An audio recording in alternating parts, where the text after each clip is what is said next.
सिर्फ दूरदर्शन किसान चैनल पर।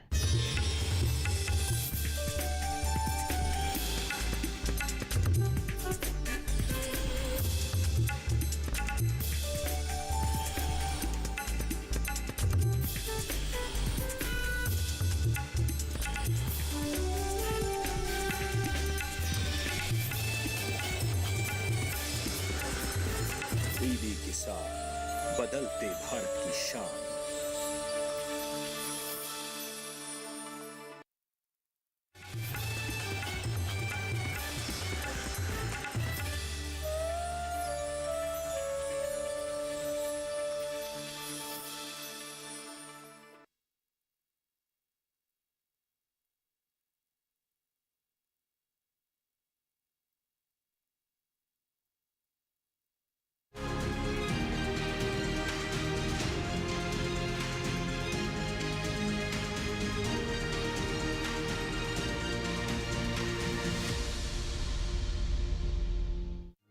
पीढ़ी दर पीढ़ी हमारे किसान अलग अलग स्पीसीज की अलग अलग वैरायटी इनको सहेज कर रखते गए और उसको विकास करते रहे। किसान की विरासत, धरती के वनस्पति संसाधन, एक अधिकार जिसका दुनिया भर के देश करते हैं सम्मान।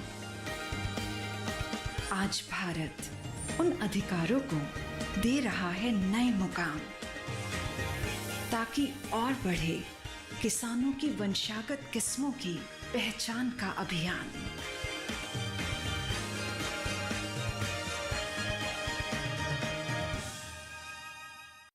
नमस्कार किसान भाइयों बहनों, दूरदर्शन किसान के कार्यक्रम कृषि दर्शन में मैं अदिति शर्मा आप सभी का स्वागत करती हूँ। हमारे इस कार्यक्रम में कृषि जगत में जितनी भी गतिविधियां होती हैं उनकी जानकारियां हम आप तक पहुंचाने की कोशिश करते हैं। माध्यम रहते हैं हमारे तीनों सेगमेंट्स, विज्ञान और किसान, कृषि, स्टार्टअप और फार्मिंग इंडिया। अब इन तीनों सेगमेंट्स के माध्यम से आज हम आप तक क्या जानकारियां पहुंचाने वाले हैं, जानने के लिए आइए शुरुआत करें आज के एपिसोड की।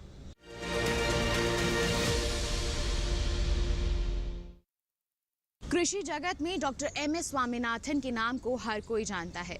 ये हमारे देश के आनुवंशिक वैज्ञानिक थे। हमारे देश में हरित क्रांति के जनक के रूप में इन्हें जाना जाता था।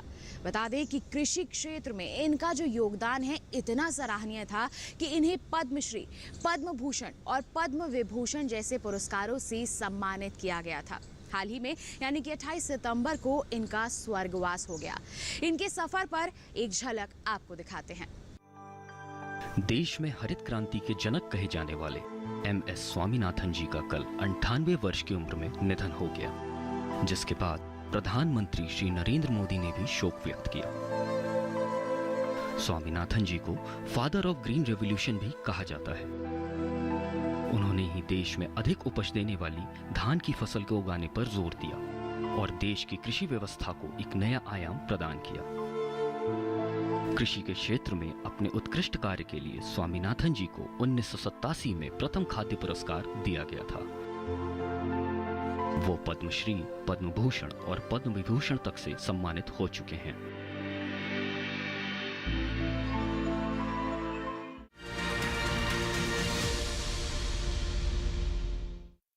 किसान भाइयों बहनों, धान की फसल में झोंका रोग का प्रकोप हो जाए तो क्या कर सकते हैं, किस तरह से इसका निदान किया जा सकता है, इस पर विस्तार से जानकारी दे रही हैं डीडी किसान स्टूडियो से कृषि भवन के DPPQS फरीदाबाद की उप निदेशक डॉक्टर वंदना पांडे। क्या कुछ कहा है उन्होंने, आइए आपको दिखाते हैं। झोंका रोग या राइस ब्लास्ट जिसको हम कहते हैं, ये धान की सबसे विनाशकारी बीमारियों में से एक है, जो कि मैग्नापोर्थी ओराइजी नामक फफूंद से फैलती है। धान की यह बीमारी धान के फसल विकास के सभी चरणों, अंकुरण से लेकर नर्सरी में पौधे तैयार होने से कल्ले निकलने और देर में बालियां निकलने तक सभी अवस्थाओं को संक्रमित करती है। यह रोग धान की फसल के जमीन के ऊपर के सभी हिस्सों जैसे पत्तियां, तना, पत्तियों का आवरण, गांठें तथा पुष्प वृक्ष की गीवा और बालियां सभी को संक्रमित करती है। धान का झोंका रोग या ब्लास्ट रोग आमतौर पर उन क्षेत्रों में अधिक पाया जाता है जहां पर मिट्टी में नमी की कमी होती है या जहां पर दिन और रात के तापमान में अधिक अंतर होने की वजह से पत्तियों पर ओस की बूंदें जमा होती हैं, जिससे होने वाली तापमान की गिरावट इस रोग को बढ़ावा देने का काम करती है। इस रोग के विशिष्ट लक्षण पत्तियों के आवरण, तनों, गांठों और पुष्पगुच्छ की ग्रीवा पर गहरे भूरे किनारों वाले नाव या आंख के आकार के दिखाई देते हैं। और जैसे जैसे जो फसल परिपक्वता की ओर पहुंचती है तो ये लक्षण बालियों से गांठों और पत्तियों से गांठों और पुष्पगुच्छ की ग्रीवा और बालियों को भी संक्रमित करते हैं। पत्तियों पर ये लक्षण कुछ सेंटीमीटर तक लंबे तथा 1 सेंटीमीटर तक चौड़े हो जाते हैं। रोग का अधिक संक्रमण होने पर ये धब्बे आपस में मिलकर पूरी नर्सरी या पूरे खेत को एक जला हुआ सा या झुलसा हुआ सा प्रतीत इससे खेत हमारा हो जाता है। तो इस लक्षण का जो फफूंद है, जो रोगजनक कवक है, वो रोगग्रस्त पुआल, बीज, खरपतवार तथा स्वयंसेवी पौधों में जीवित रहता है तथा अनुकूल परिस्थितियों में कोनिडिया और माइसीलियम बना के द्वितीयक प्रसार के माध्यम से अन्य खेतों में और आसपास के एक बड़े क्षेत्र को रोगग्रस्त कर देता है। इस रोग के एकीकृत प्रबंधन की अगर बात करें तो एकीकृत प्रबंधन एक ऐसी व्यवस्था है जिसमें रोग प्रबंधन की सभी जो तकनीकें होती हैं, जैसे कि व्यवहारिक, यांत्रिक, जैविक और रासायनिक, सभी का क्रमानुसार ऐसे उपयोग करते हैं कि जो हमारा रोग है वो आर्थिक हानि स्तर से नीचे रहे। रसायनों का प्रयोग इसमें तभी किया जाता है जब हमारा रोग आर्थिक हानि स्तर को पार कर रहा हो, इन सारी व्यवस्थाओं को अपनाने के बावजूद भी। तो अगर धान के झोंका रोग के एकीकृत प्रबंधन की हम बात करें तो इसमें सबसे पहला विकल्प जो किसानों के पास रहता है वो है रोग मुक्त और स्वस्थ बीजों का चुनाव करना। रोगरोधी किस्मों की अधिक जानकारी के लिए किसान क्षेत्रीय कृषि कार्यालयों को संपर्क कर सकते हैं। स्वस्थ बीजों के चुनाव के बाद स्वस्थ बीजों को अनुमोदित फफूंदनाशकों से बीजोपचार के बाद ही बुआई करें। बीजोपचार जो है, बीजों को बीज जनित और मृदा जनित कई प्रकार के रोगों से, बीमारियों से पौधे का बचाव करता है। इसके अलावा खेतों की मेड़ों के आसपास और खेतों में भी खरपतवारों को उगने ना दें, क्योंकि खरपतवार इसके लिए एक वैकल्पिक होस्ट का काम करते हैं। रोगग्रस्त पुआल या डंठल अगर पुरानी फसल से रह गए हैं तो उनको खेतों में ना रहने दें। इसके अतिरिक्त किसान खेतों में नमी बरकरार रखने के लिए बार बार खेतों में पानी लगाएं। खेतों में मिट्टी की जो नमी होती है वो ब्लास्ट के प्रति जो पौधे की संवेदनशीलता है उसको प्रभावित करती है। इसके अलावा बार बार पानी भरने से रोगजनक कारकों के लिए एक अवायवीय वातावरण पैदा होता है, जिससे रोगजनक कारकों की संख्या कम होती है या खत्म हो जाते हैं। इसी के साथ किसान भाइयों बहनों, आइए कार्यक्रम में नजर डालें हमारे सेगमेंट विज्ञान और किसान पर।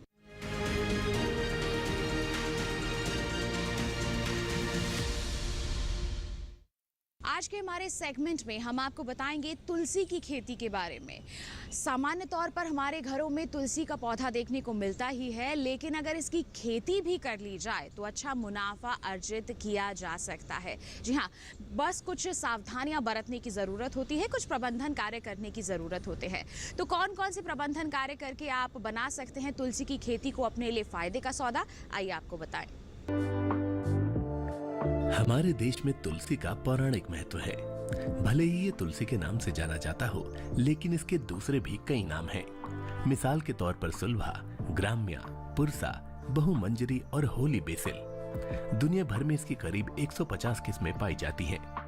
ऑसिमम बेसिलिकम यानी पोवई तुलसी, ऑसिमम अमेरिकनम यानी काली तुलसी, ऑसिमम ग्रेटिसिकम यानी वन तुलसी या राम तुलसी, ऑसिमम बिर्डी यानी जंगली तुलसी, ऑसिमम सैंक्टम और ऑसिमम क्लीमंड्सक्रिकम इसकी कुछ प्रमुख प्रजातियां हैं।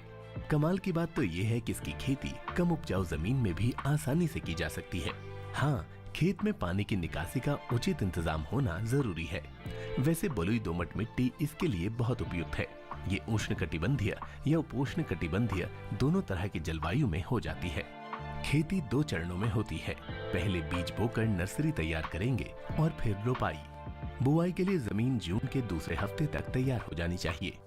जमीन तैयार करने के लिए 15 से 20 सेंटीमीटर गहरी जुताई करेंगे और फिर 15 टन प्रति हेक्टेयर की दर से गोबर की सड़ी खाद मिट्टी में अच्छी तरह मिला लेंगे।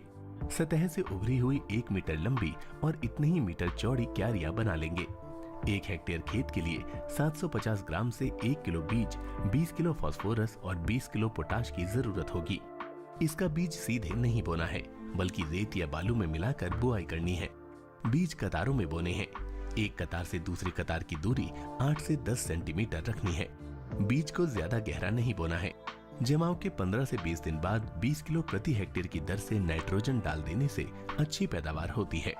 5-6 हफ्तों में पौध रोपाई के लिए तैयार हो जाएगी। रोपाई मौसम साफ रहने पर दोपहर के बाद ही करें और कतार से कतार की दूरी 60 सेंटीमीटर जबकि पौध से पौध की 30 सेंटीमीटर रखें। चूंकि ये बरसात की फसल है, इसीलिए अगर ठीक ठाक बारिश होती रहे तो सितंबर तक कोई सिंचाई नहीं करनी पड़ती। उसके बाद जरूरत के हिसाब से पानी देते रहना है। रोपाई के 1 माह बाद पहली निराई गुड़ाई करनी है और निराई गुड़ाई के 3-4 हफ्तों बाद दूसरी। खेत अगर बड़ा है तो ये काम ट्रैक्टर से भी किया जा सकता है। तुलसी के लिए 15 टन प्रति हेक्टेयर के हिसाब से गोबर की खाद रोपाई से पहले डालनी है। इसके अलावा 75 से 80 किलो नाइट्रोजन, 40 ग्राम फास्फोरस और 40 किलो पोटाश की जरूरत होगी। रोपाई से पहले फास्फोरस और पोटाश की पूरी मात्रा जबकि नाइट्रोजन की 1/3 मात्रा देनी है। बाकी नाइट्रोजन 2 बार में खड़ी फसल में देना है। रोपाई के 10 से 12 हफ्ते बाद तुलसी कटाई के लिए तैयार हो जाती है। ये वो समय है जब पौधे में पूरी तरह से फूल आ जाते हैं और नीचे के पत्ते पीले पड़ने लगते हैं। इस तरह 1 हेक्टेयर फसल से 20 से 25 टन पैदावार ली जा सकती है, जिसमें 80 से 100 लीटर तेल निकल आता है।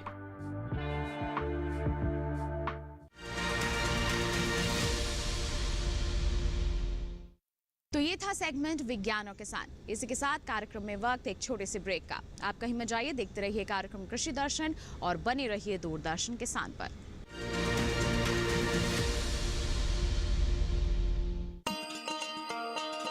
किसान भाइयों गांठ बांध लो, गांठ बांध लो, बात बहुत है काम की, समृद्धि के पैगाम की।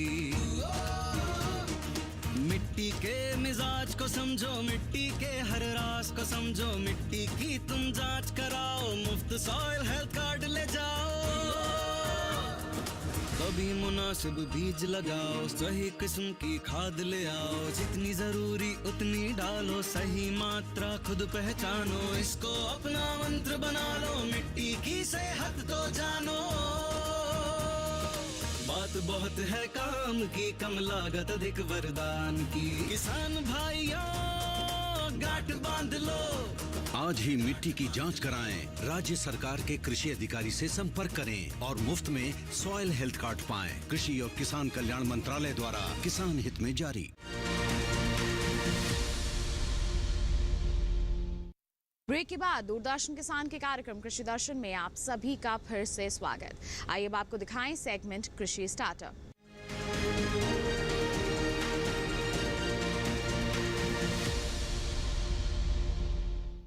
आज के हमारे सेगमेंट में हम आपकी मुलाकात करवाएंगे एक ऐसे सफल किसान या फिर कहें कि पशुपालक से जिन्होंने कड़ी मेहनत से मुकाम हासिल किया है। बकरी पालन को अपने लिए बहुत ही ज़्यादा फायदे का सौदा बनाया है। जी हाँ, बकरी पालन में इन्होंने किस तरह से ये कामयाबी हासिल की है, आइए इन्हीं से जानते हैं।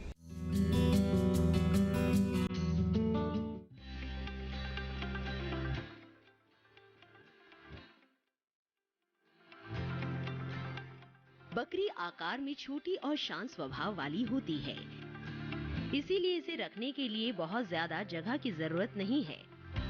ये हर तरह की जलवायु में रह सकती है और किसी भी प्रकार के पेड़ पौधे या झाड़ियों को खा सकती है। इसी कारण दूसरे पशुओं के मुकाबले बकरी पालना कम खर्चीला है। ये साल में 2 बार भी बच्चे को जन्म दे सकती है और इसके मेमने जल्द तैयार हो जाते हैं। बकरी जिन झाड़ियों, घास और पत्तियों को खाती है वो कई तरह के औषधीय गुण लिए होती है। ये गुण बकरी के दूध में भी चले जाते हैं। महाराष्ट्र के विनायक नरावड़े पिछले 15 साल से विदेशी बकरियां पाल रहे हैं। दूध के लिए सानिम नस्ल और मीट के लिए अफ्रीकन बोर। हमने सोचा कि क्यों ना हम बकरी का दूध सेल करें। फार्मर को ये ऐसा नया जो है वो करता नहीं है। अभी बकरी पालन में मैंने जैसे किया, मुझे अच्छा सा मुनाफा मिला, मेरी साल की आमदनी बढ़ गई, मैं उसमें डेवलपमेंट करने लगा। इसके बराबर जब मेरे पास कोई फार्मर आता है या नया यंग जनरेशन आता है और जो पूछते हैं कि हमें ये बिज़नेस करना है तो हमें कैसा करना चाहिए, तो इसके लिए हम कुछ साल बच्चों को, जो यंग जनरेशन है उनको और कुछ फार्मर्स को प्रशिक्षण दिया हमने, या उनको सिखाया बकरी पालन कैसा करना है, बकरी पालन करते टाइम पे तुम खुद कितना काम कर सकते हैं, कितनी कैपेसिटी तक लोग जानवर आप संभाल सकते हैं, उनका डेली एक्सपेंसेस कैसा निकालना है, उसको कैसे कम करना है, ये सब चीज़ें हमने यहाँ फार्मर को सिखाया। बकरी पालन में हमें शासन से यानी पूरी भारत सरकार, महाराष्ट्र गवर्नमेंट से फार्मर के लिए बहुत सारी स्कीम्स आती है। अभी नया नेशनल लाइव स्टॉक मिशन 100 बकरी से 500 बकरी तक फार्म बनाने के लिए अगर आपका 10 लाख का इन्वेस्टमेंट है तो गवर्नमेंट 10 लाख की सब्सिडी दे रहे, 50% सब्सिडी दे रहे, ताकि 100% सब्सिडी है वो, 50% नहीं। इसको हम फार्मर को बताते हैं और गवर्नमेंट का बहुत अच्छा सा स्कीम है ये, जो ब्रीड डेवलपमेंट में है, मिल्क डेवलपमेंट में है और मीट डेवलपमेंट में शासन का अच्छा सा नेशनल लाइव स्टॉक मिशन का स्कीम है। वैसे तो हमारे किसान हजारों साल से बकरियां पाल रहे हैं, लेकिन इसे प्रमुख व्यवसाय के तौर पर कभी लिया ही नहीं गया। आज जिस तरह पशुपालन की अहमियत बढ़ रही है, उसे देखते हुए बहुत से किसान अब पशुपालन को प्रमुख व्यवसाय मानने लगे हैं। विनायक नरावड़े का प्रमुख व्यवसाय भी बकरी पालन ही है। 15 साल के दौरान उन्होंने खुद का एक बाजार विकसित कर लिया है। उनकी सप्लाई मुंबई, गोवा और चेन्नई तक है। हमने सानेन ब्रीड अफ्रीकन बोर और सानेन से सिलेक्शन क्यों किया? जब हम दूध यानी डेली अर्निंग मिलता है, हमें एटीएम जैसा पैसा मिलता है, मीट में हमें कुछ देर के बाद पैसा मिलता है, तो हमने सोचा कि क्यों नहीं हमें डेली दूध सेल करें और डेली हमें पैसा मिल जाए, इसलिए हमने स्टार्ट किया। पहले टाइम में हमें तकलीफ आ गई, जो कि दूध, बकरी का दूध विलेज में कोई लेता नहीं है, तो उसे सिटी में हमें सेल करने के लिए ट्राई करना पड़ा। पहले हम प्रेफरेंस दिया बॉम्बे को। बॉम्बे में हम बाय बस से, पहले स्टार्टिंग में बस से हम दूध का पार्सल पैक करते थे और बस में भेजा जाता था, उसको टाइम जाता था। अब भी हम उसके बाद जो अपडेट किया है वो हम दूध मिल्क वैन में हम वो बॉम्बे, गोवा और चेन्नई तक मिल्क सपोर्ट करते हैं। हम सानेन में एवरेजली जब दूध निकालते थे तो पहले हमें आधा लीटर से ऊपर नहीं मिलता था एक बकरी के पीछे, तो हमने स्टार्ट किया उसका स्टडी करने के लिए, उसका न्यूट्रिशन चेंज किया, उसका खाना बढ़ाया जिसका यूटिलाइजेशन मिल्क में हो जाए। ऐसे हमें बहुत सारे एक्सपेरिमेंट किया और हमें उसमें सक्सेस मिला और हमारी बकरी दिन में 2 लीटर से 3 लीटर तक दूध देती है। इस दूध को हम pouch packing 1 litre, half litre और 250 ml में करते हैं और जैसी रिक्वायरमेंट है हमारे कस्टमर की, उनको हम सपोर्ट करते हैं। एक जमाना था जब गांवों में बकरी पालने का आम रिवाज था, फिर धीरे धीरे ये रिवाज खत्म होता गया। आज के दौर में जबकि हर काम व्यवसाय का रूप ले रहा है, बकरी पालन भी व्यवस्थित तरीके से होने लगा है। इसके लिए बकायदा फार्म बनाए जा रहे हैं, प्रशिक्षण दिया जा रहा है और सरकार की ओर से सहायता भी। राष्ट्रीय पशुधन मिशन के अंतर्गत कुछ राज्य में ये सहायता 100% तक पहुंच जाती है। आज हम जब भी बकरी पालन के बारे में सोचते थे तो लोग सबसे पहले ये सोचते थे कि एग्रीकल्चर, खेती हमारा मेन बिजनेस है और ये बकरी पालन या मुर्गी पालन ये हमारा सेकेंडरी बिजनेस है। तो सेकेंडरी ही हम उसको सोचते थे, कभी हमने ये नहीं सोचा कि एज अ प्राइमरी बिजनेस हमारा ये मुख्य बिजनेस भी हो सकता है। तो जब भी आज हम देखते हैं बहुत सारे यूथ अभी ये बकरी पालन में आ रहे हैं और ये सारे youth as a primary business उनका मुख्य व्यवसाय करके ये लोग अभी बकरी पालन करना चाह रहे हैं। जब भी आप बकरी पालन के बारे में सोचते हो तो ICR इंस्टीट्यूट से, KVK से, agriculture and veterinary university colleges है, ऐसे अच्छे जगह पे जाके आप अगर बकरी पालन का अच्छा सा ट्रेनिंग ले सकते हैं तो आप वहाँ पे जाओ, अच्छा सा ट्रेनिंग ले लो। आप कम से कम 8 से 10 फार्म्स को विजिट करो और हो सकता है तो आप 6-7 दिन का वहाँ पे जाके पूरा प्रैक्टिकल ट्रेनिंग लेंगे तो आप डेफिनेटली बकरी पालन का अच्छा सा बिजनेस शुरू कर सकते हैं। जब हम बकरी पालन के बिजनेस के बारे में सोचते हैं तो बकरी पालन बिजनेस मेजरली 3 रीज़न से होता है। पहला होता है मीट पर्पज़, दूसरा होता है मिल्क पर्पज़ और तीसरा होता है कि ब्रीडिंग फार्म्स। सो ये तीनों इसमें भी बहुत ज़्यादा स्कोप है। मीट पर्पज़ के लिए आप देखना चाहते हैं कि हाँ, यहाँ पे भारतवर्ष में बहुत ज़्यादा लोग अभी नॉन वेजिटेरियन है और बकरी का मीट सबसे ज़्यादा फेमस है, तो मीट पर्पज़ के लिए बहुत ही ज़्यादा स्कोप है। जब हम मिल्क की बात करते हैं तो बकरी को आज हमारे भारत में 3 से 4 लीटर दूध देने वाली बकरियां अभी अवेलेबल है। और अगर ये 3 से 4 लीटर का दूध हम देखते हैं तो आज बॉम्बे है, चेन्नई है, गोवा है, यहाँ पे जगह पे जब हम महाराष्ट्र से पुणे से दूध बेचते हैं तो वो 175 रुपीज़ पर लीटर का कॉस्ट उसे मिलता है। तो बहुत ही अच्छा इनकम दूध से भी होता है, तो आप दूध पे भी फोकस कर सकते हैं। हमारे किसी दोस्त को नया बकरी पालन का व्यवसाय शुरू करना है या पुराने हमारा बकरी पालन का बिजनेस है उसमें इम्प्रूवमेंट करना है, तो आप ज़रूर ट्रेनिंग प्रोग्राम ले लें। गवर्नमेंट के थ्रू, सेंट्रल गवर्नमेंट हो, स्टेट गवर्नमेंट हो या बाकी की एजेंसी हो, बहुत सारी सब्सिडी की स्कीम्स अभी बकरी पालन के लिए शुरू है, जैसे NLM है, RKVY है और बहुत सारी स्कीम्स अवेलेबल है। तो मैं सभी फार्मर से सूचित करना चाहता हूँ कि आप एग्रीकल्चर के लिए सेकेंडरी बिजनेस तो बकरी पालन कर ही सकते हैं, लेकिन आपको अगर अच्छी आमदनी चाहिए तो आप एज अ मेन बिजनेस करके भी आप बकरी पालन को शुरू करें। आपको जब भी कुछ हेल्प चाहिए, KVKS यूनिवर्सिटी और ये सारी यंत्रणाएं आपके सेवा में हाजिर है। 20वीं पशुधन गणना बताती है कि हमारे देश में बकरियों की कुल संख्या 15 करोड़ के आसपास है। ये 19वीं गणना से 10% ज्यादा थी। इसका मतलब हुआ कि देश में बकरी पालन के प्रति लोगों का रुझान तेजी से बढ़ रहा है।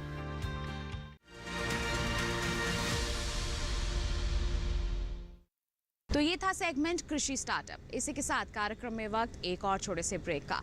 आप कहीं मत जाइए, देखते रहिए कार्यक्रम कृषि दर्शन और बने रहिए दूरदर्शन किसान पर।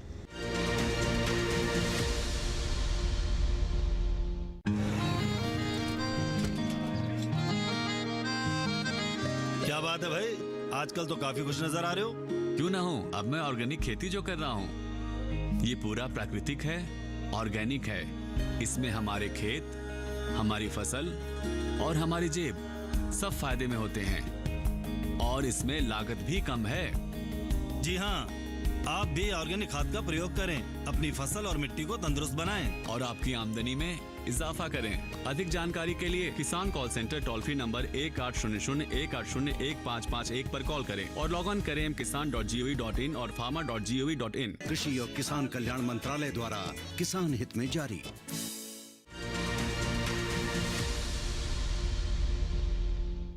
ब्रेक के बाद दूरदर्शन किसान के कार्यक्रम कृषि दर्शन में आप सभी का फिर से स्वागत।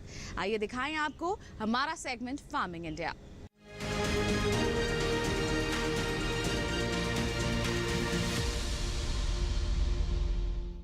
आज बात करेंगे प्रधानमंत्री कृषि सिंचाई योजना की। इस योजना की शुरुआत इसी उद्देश्य से की गई कि एक योजनाबद्ध तरीके से खेती के दौरान जल का उपयोग किया जा सके, जिससे जल का संरक्षण हो, जल का बचाव हो और साथ ही साथ अगर हम वर्षा जल की बात करें तो उसका भी संचयन किया जा सके। तो क्या कुछ प्रावधान इस योजना में दिए गए हैं, आइए आपको बताते हैं विस्तार से इस सेगमेंट के माध्यम से।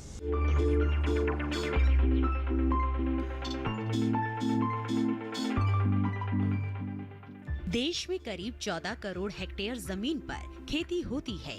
2015 में जब प्रधानमंत्री कृषि सिंचाई योजना शुरू हुई तब 6.5 करोड़ हेक्टेयर जमीन पर ही सिंचाई की सुविधाएं उपलब्ध थी।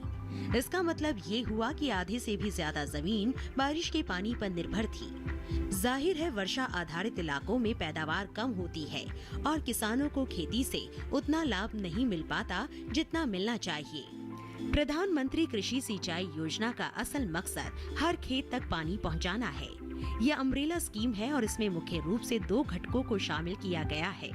त्वरित सिंचाई लाभ कार्यक्रम यानी AIBP और हर खेत को पानी के भी 4 उप घटक हैं, जैसे command area development, surface miner irrigation, जल निकायों की मरम्मत, नवीनीकरण और बहाली तथा चौथा भूजल विकास। इसके अलावा सिंचाई योजना में दूसरे मंत्रालयों के भी 2 घटकों को शामिल किया गया है। पहला घटक प्रति बूंद अधिक उपज है, जो केंद्र कृषि मंत्रालय के कृषि, सहकारिता और किसान कल्याण विभाग की ओर से कार्यान्वित किया जा रहा है। दूसरे घटक का नाम वाटरशेड विकास है। इसका कार्यान्वयन ग्रामीण विकास मंत्रालय का भूमि संसाधन विभाग कर रहा है। सिंचाई योजना का उद्देश्य खेत तक पानी की पहुंच को बढ़ाना और सुनिश्चित सिंचाई के तहत खेती योग्य क्षेत्र का विस्तार करना था। इसके अलावा खेत में पानी के उपयोग की दक्षता में सुधार करना और स्थायी जल संरक्षण प्रथाओं को पेश करना भी इसमें शामिल था। पानी की बचत इस योजना का बहुत महत्वपूर्ण पहलू है। 2020-21 के दौरान इस योजना के तहत 9,38,000 हेक्टेयर फसलों को सूक्ष्म सिंचाई के तहत लाया गया। इसमें टपक और फव्वारा दोनों तरह की सूक्ष्म विधियां शामिल है। 2021-22 के लिए हर खेत को पानी के अंतर्गत 899 करोड़ रुपए के बजट का प्रावधान किया गया। प्रति बूंद अधिक उपज के लिए 4,000 करोड़ रुपए को और वाटरशेड डेवलपमेंट के मद में 2,000 करोड़ रुपए का प्रावधान किया गया है।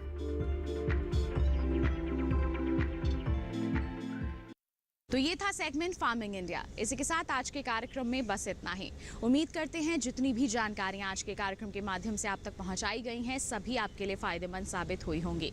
साथ ही आपको बता दें, आप अगर हमारा ये कार्यक्रम दोबारा देखना चाहते हैं तो टीवी स्क्रीन पर दिखाई जा रहे QR कोड को स्कैन कर लीजिए, सीधा पहुंच जाएंगे आप हमारे YouTube चैनल पर। इसके अलावा आप हमसे जुड़ना चाहते हैं, कोई सुझाव हम तक पहुँचाना चाहते हैं तो आप हमें ईमेल कर सकते हैं। ईमेल ID है krishidarshan@gmail.com या फिर आप हमें पत्र लिख सकते हैं। पता है हमारा कृषि दर्शन, कमरा नंबर 58, CPC दूरदर्शन, खेलगांव, नई दिल्ली 110049।